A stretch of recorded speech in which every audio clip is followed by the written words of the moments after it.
In the heart of Seattle, where the rain never seemed to stop, a young boy named Ben Haggerty was beginning to discover a world that would soon define him. Growing up, Ben wasn't much different from any other kid in the neighborhood. He had a loving family, a home filled with warmth, and a curiosity that often led him into the depths of the local library or lost in his thoughts.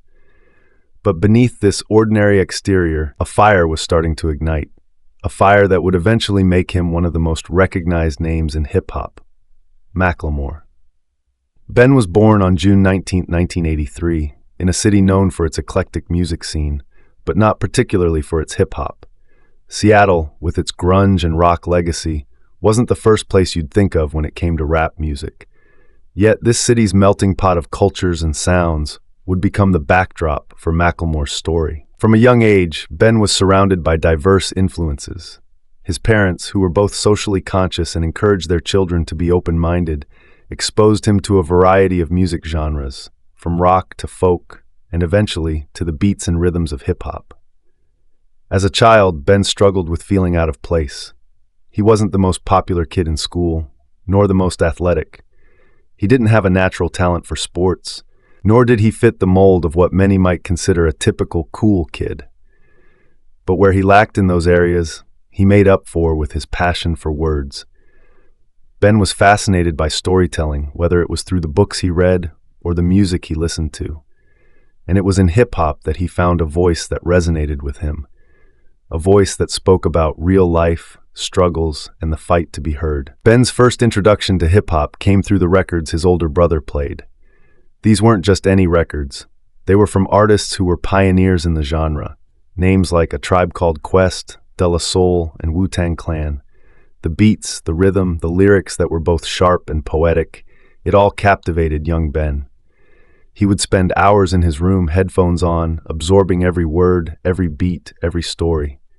He didn't just listen to hip-hop, he studied it. He admired the way these artists could paint pictures with words, how they could tell the stories of their communities, their struggles, their triumphs, all within the confines of a few verses. By the time he was a teenager, Ben was no longer just a listener. He was a creator. With a worn-out notebook in hand, he began writing his own lyrics. These weren't just the ramblings of a kid trying to mimic his idols. They were reflections of his own experiences, his own battles with identity, and his observations of the world around him. He wrote about what he knew, the struggles of growing up, the pressures of fitting in, and the desire to be something more.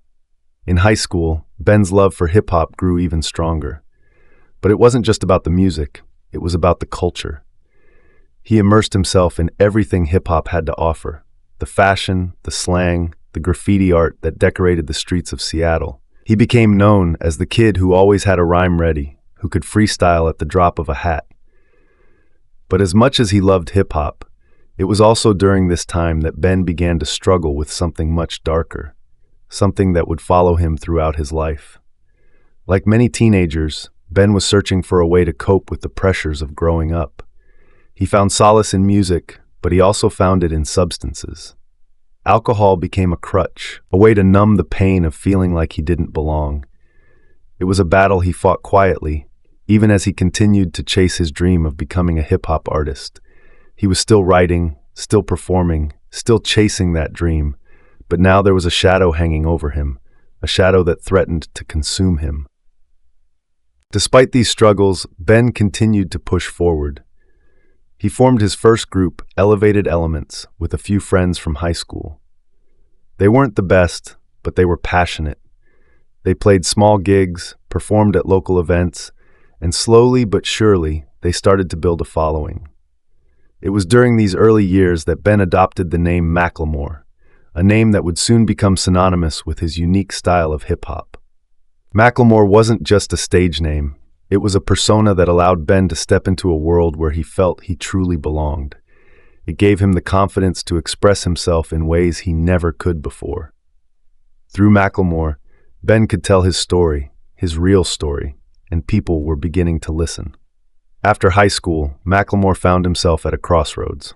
His love for hip-hop was undeniable, but the path to making a career out of it was anything but clear. Like many aspiring artists, he he faced the daunting reality that the odds were against him.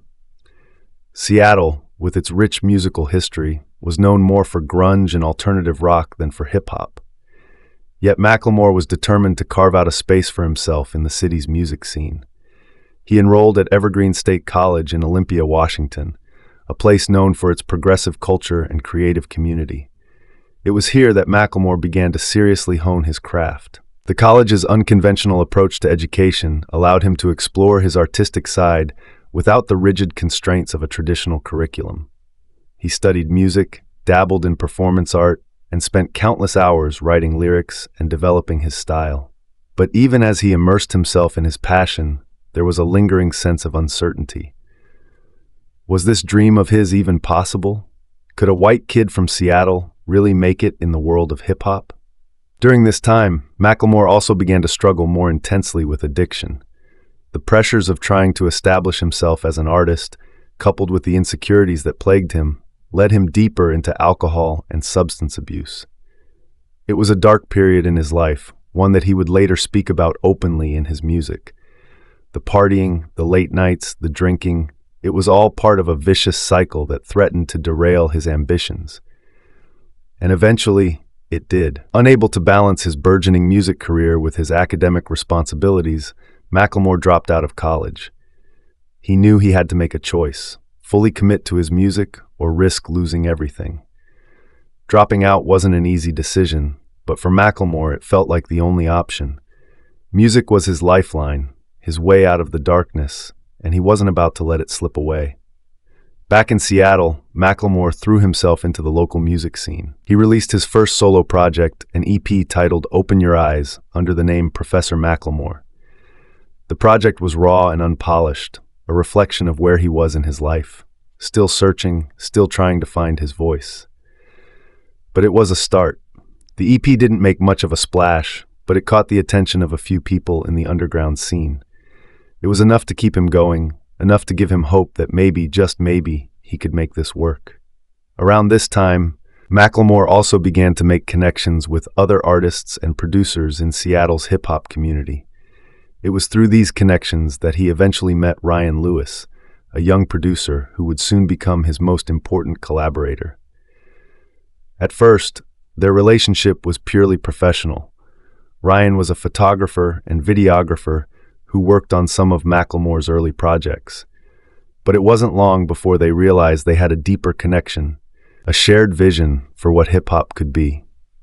Ryan Lewis wasn't just a beat maker. He was a musician with a unique understanding of sound and composition. He brought a fresh perspective to Macklemore's music, blending hip-hop with elements of pop, indie rock, and electronic music. Together, they began to craft a sound that was distinctly their own, a sound that would eventually set them apart from the rest of the hip-hop world. Their first major collaboration was the VS EP, a project that showcased their synergy and creativity. The EP was a mix of original tracks and remixes, featuring samples from artists like Red Hot Chili Peppers and Beirut. It was a bold experiment, one that blurred the lines between genres and challenged the conventions of hip-hop. The project included tracks like Other Side, which sampled the Red Hot Chili Peppers song of the same name and addressed Macklemore's struggles with addiction head-on. The song was raw, honest, and deeply personal, a reflection of the turmoil Macklemore had been going through. It was clear that he wasn't just rapping for the sake of rapping, he had something to say.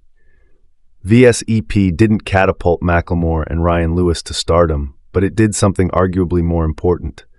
It established them as serious artists in the independent music scene. The project received critical acclaim and started to build a buzz around the duo. People began to take notice of the unique sound they were creating, and their fan base began to grow. But as they started to gain momentum, Macklemore's personal demons continued to haunt him. The pressures of trying to make it in the music industry, combined with the ongoing battle with addiction, took a toll on his mental and physical health. It was a constant struggle, one that Macklemore would later describe as a fight for his life. There were times when he thought about giving up, times when the dream seemed too far out of reach. Yet, every time he hit rock bottom, he found a way to pull himself back up. Music was his therapy, his way of making sense of the chaos around him. And with Ryan Lewis by his side, he felt like he finally had a shot at turning his dream into reality. As the duo continued to work together, their bond grew stronger. They weren't just collaborators, they were friends, partners in every sense of the word.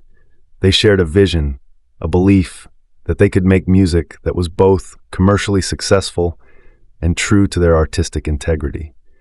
And with that belief, they set out to create what would become one of the most successful independent albums in hip-hop history. In the years leading up to 2012, Macklemore and Ryan Lewis were on a relentless grind. They had spent countless hours in the studio, perfecting their sound, experimenting with different styles, and pouring their hearts into every track they produced. It was a labor of love, but also one of necessity. The music industry was a tough game, especially for independent artists like them, and they knew that their next project had to be something special, something that would make people stop and listen.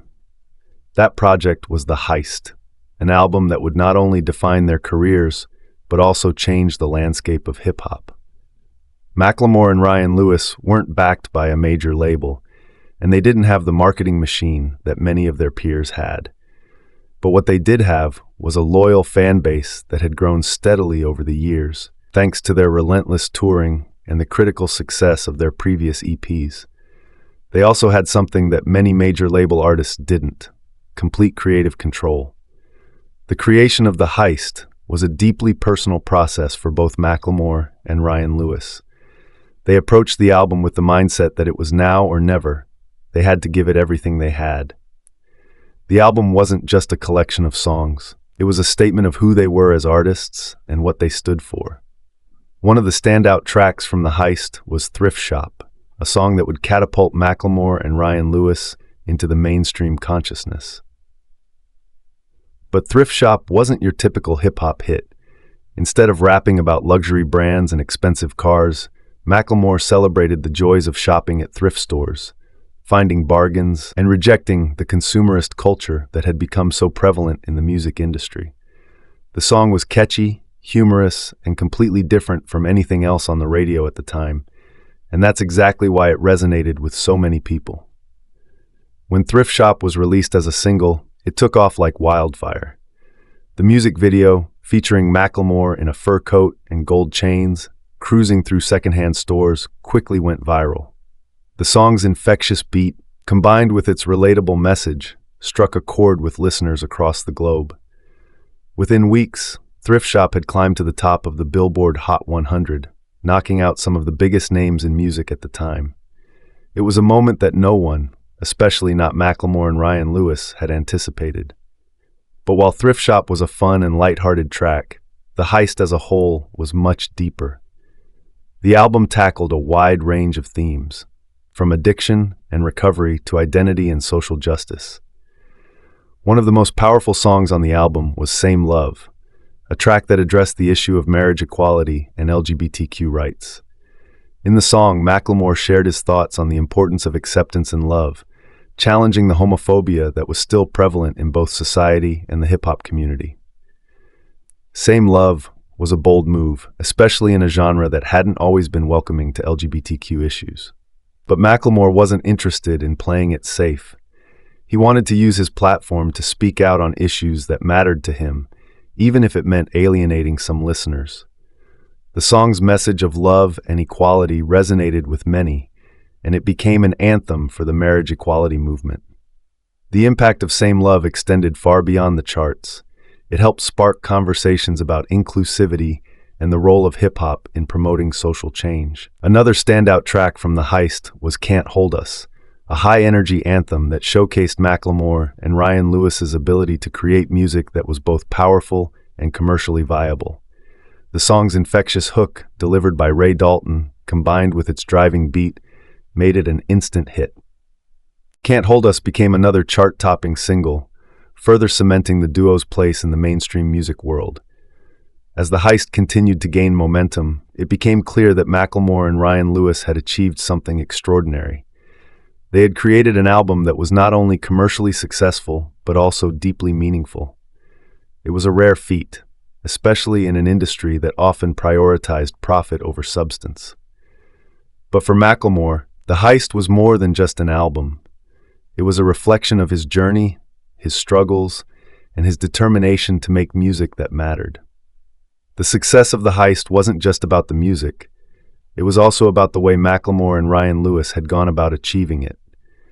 They had done it independently, without the backing of a major label, and had built their success from the ground up. In an industry where so many artists were tied to contracts and labels that controlled their every move, Macklemore and Ryan Lewis had managed to maintain their creative freedom.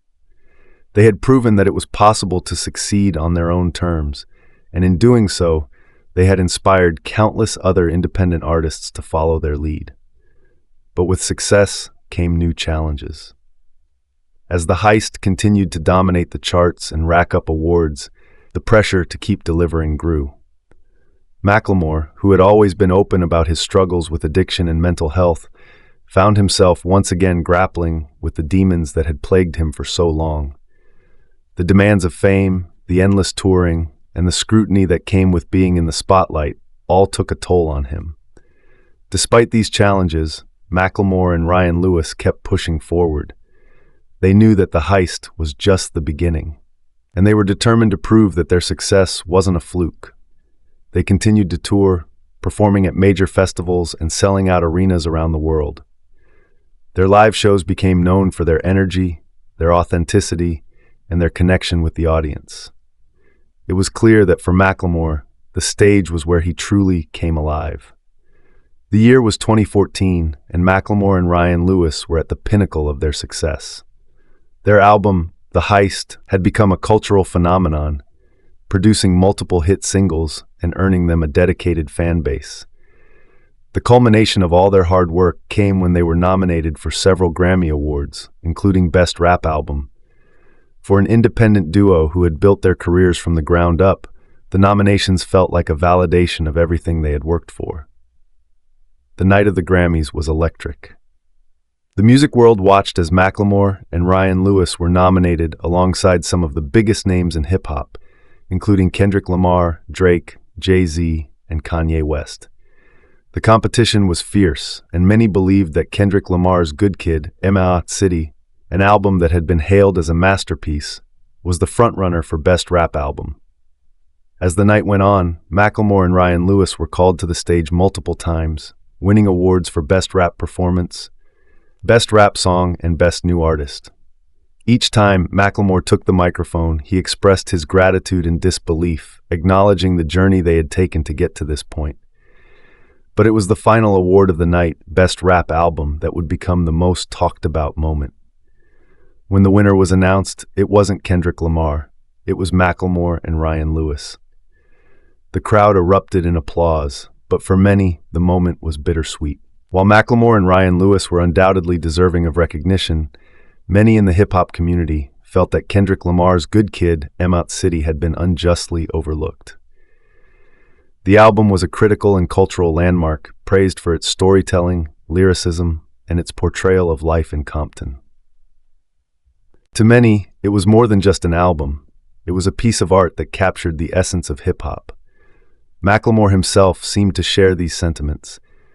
As he stood on stage holding the Grammy for Best Rap Album, he couldn't shake the feeling that something wasn't right.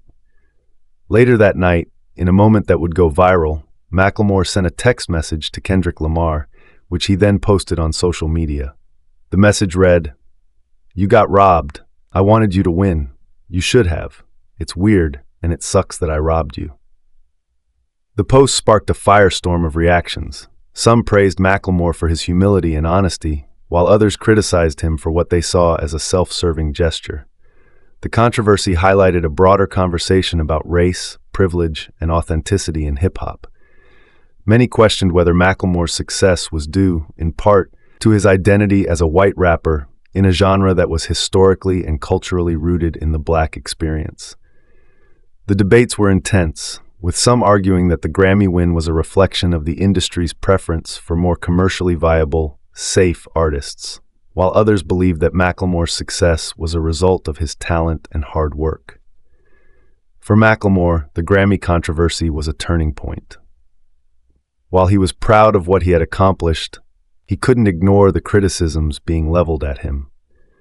He had always tried to be conscious of the cultural and social dynamics within hip-hop, but now he found himself at the center of a storm that questioned his place in the genre. The experience left him feeling conflicted. On one hand, he had achieved his dreams, but on the other, he was grappling with the weight of expectations and the backlash from a community he deeply respected. In the months that followed, Macklemore continued to reflect on his role in hip-hop and what it meant to be an artist in this space. He was acutely aware of the privilege that had played a part in his success, and he didn't shy away from addressing it. In interviews and in his music, he spoke openly about the complexities of race and identity in the music industry. He acknowledged that while his success was the result of years of hard work, it was also influenced by factors beyond his control. The controversy surrounding the Grammys also had a significant impact on Macklemore's mental health. The pressures of fame, the criticisms from both fans and peers, and his own internal struggles with addiction and anxiety began to take a toll. He found himself questioning whether he could continue on the same path, whether he could maintain his authenticity in an industry that often prioritized image over substance. But despite the challenges, Macklemore didn't retreat. Instead, he used the experience as fuel for his next project. He wanted to prove that his success wasn't just a fluke, that he was more than just a one-hit wonder or a product of the industry's biases. He began working on new music, determined to push himself creatively and to address the issues that had come to the forefront during the Grammy fallout. In the meantime, Macklemore and Ryan Lewis continued to tour, bringing their music to fans around the world. Their live performances were electric, full of energy and emotion, and they remained committed to delivering a message of positivity and social awareness. Macklemore, in particular, made a point of speaking out on issues like addiction, recovery, and mental health, drawing from his own experiences to connect with his audience on a deeper level.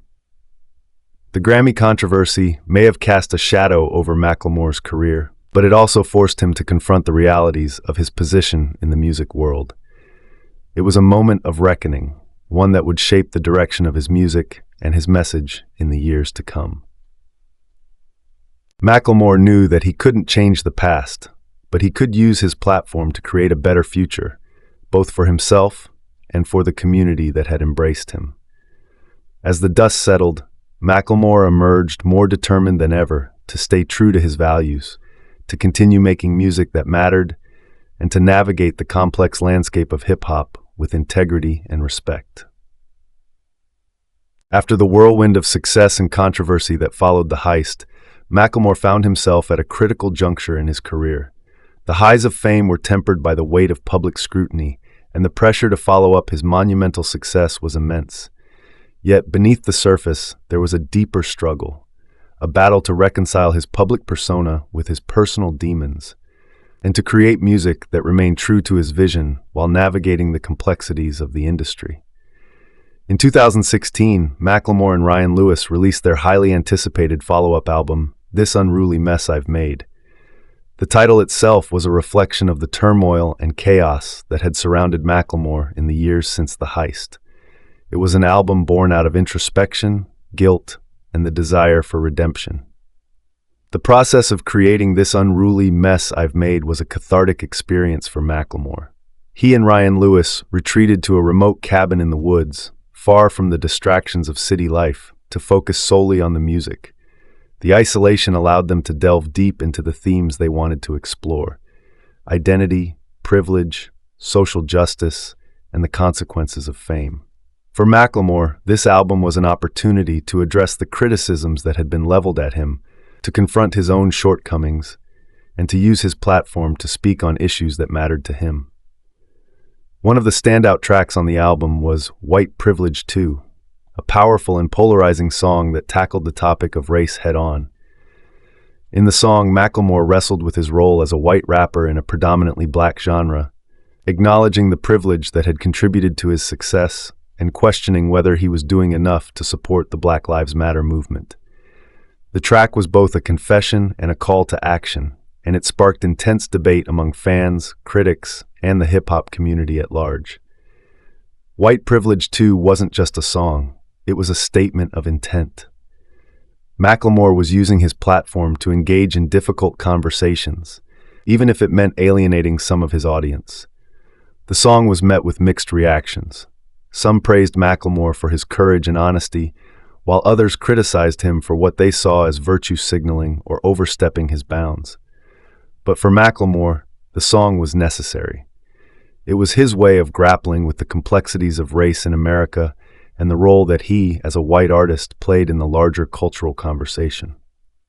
Another poignant track on the album was Kevin, a song that addressed the opioid crisis and the devastating impact of addiction.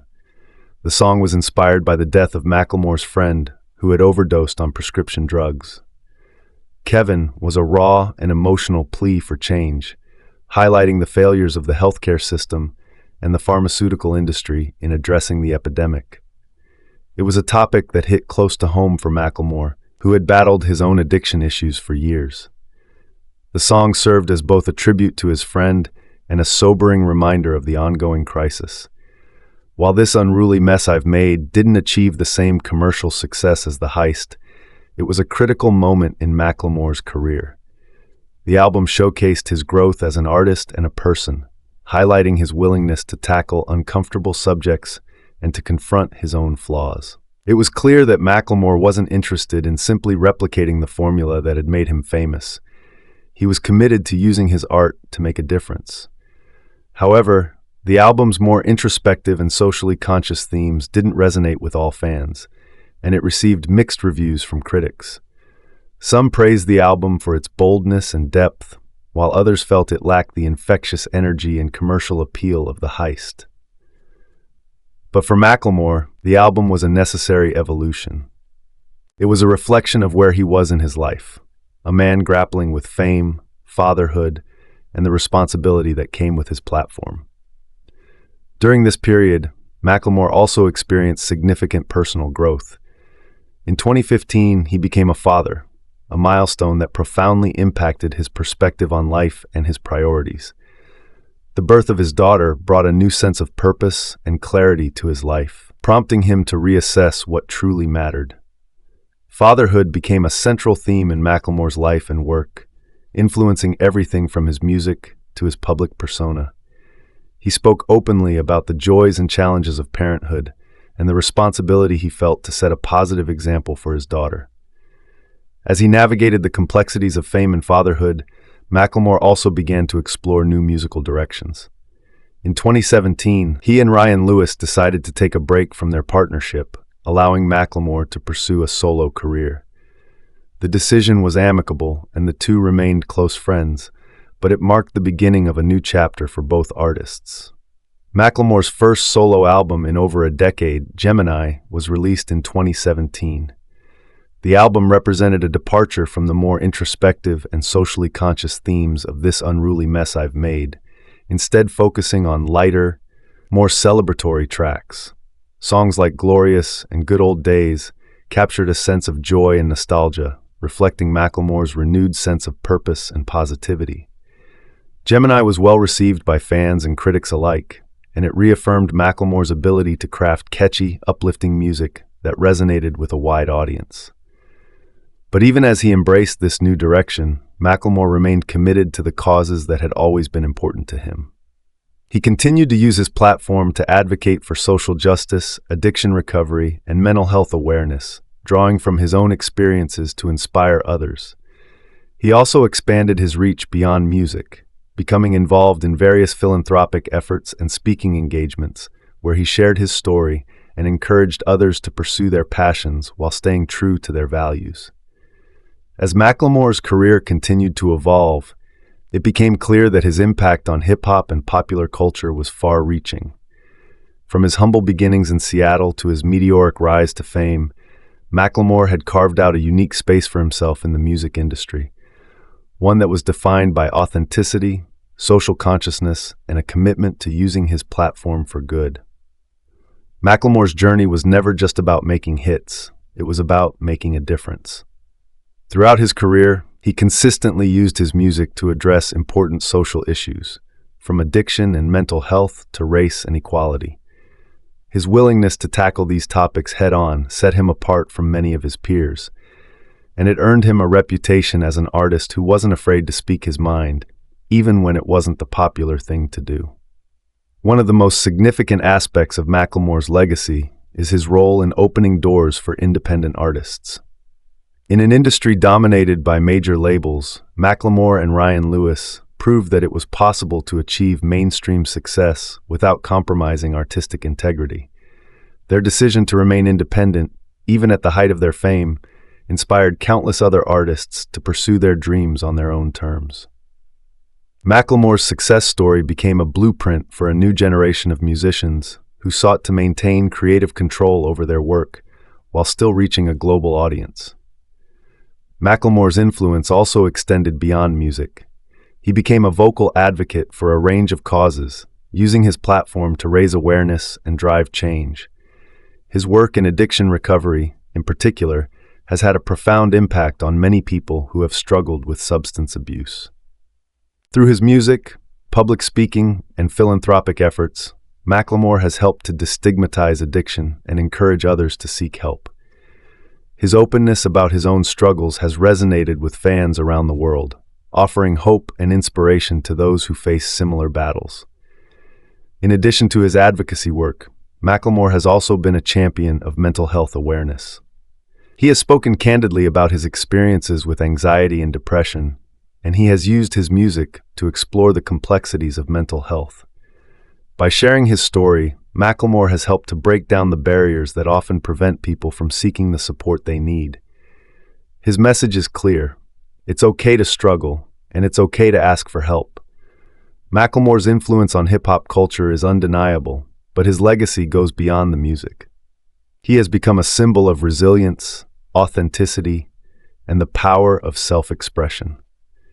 His journey serves as a reminder that success isn't just about hitting the top of the charts. It's about staying true to who you are and using your voice to make a positive impact on the world. As Macklemore continues to make music and engage with his fans, he remains committed to the values that have guided him throughout his career. He is still passionate about creating art that resonates with people on a deep level, and he is dedicated to using his platform to advocate for social justice and equality. In many ways, Macklemore's legacy is still being written as he continues to evolve as an artist and as a person. In recent years, Macklemore has also embraced new opportunities outside of music. He has ventured into the world of fashion with his golf-inspired clothing line, Bogey Boys, which reflects his love for the sport and his unique sense of style. The brand has been well received, and it further showcases Macklemore's creativity and entrepreneurial spirit. Through Bogey Boys, Macklemore has found yet another way to connect with his fans and express himself, proving that his artistic vision extends far beyond the confines of the recording studio. As he looks to the future, Macklemore remains focused on what matters most to him: his family, his music, and his mission to make a difference. He continues to tour and release new music, always striving to push the boundaries of what hip-hop can be. His live performances are as electrifying as ever, filled with the same energy and passion that first brought him to the world's attention. But perhaps the most enduring aspect of Macklemore's legacy is his connection with his fans. Throughout his career, he has cultivated a loyal and dedicated following, thanks to his authenticity and his willingness to share his life with the world. His fans see themselves in his music. They see their struggles, their triumphs, and their dreams reflected in his lyrics. And for Macklemore, that connection is everything. It's what drives him to keep creating, to keep pushing forward, and to keep making music that matters. In the end, Macklemore's story is one of perseverance, growth, and a relentless pursuit of purpose. He has faced challenges and setbacks, but he has always come out stronger on the other side. His journey is a testament to the power of resilience and the importance of staying true to oneself, even in the face of adversity. As he continues to write the next chapter of his career, there's no doubt that Macklemore's legacy will endure for years to come, both in the music he creates and the lives he touches along the way.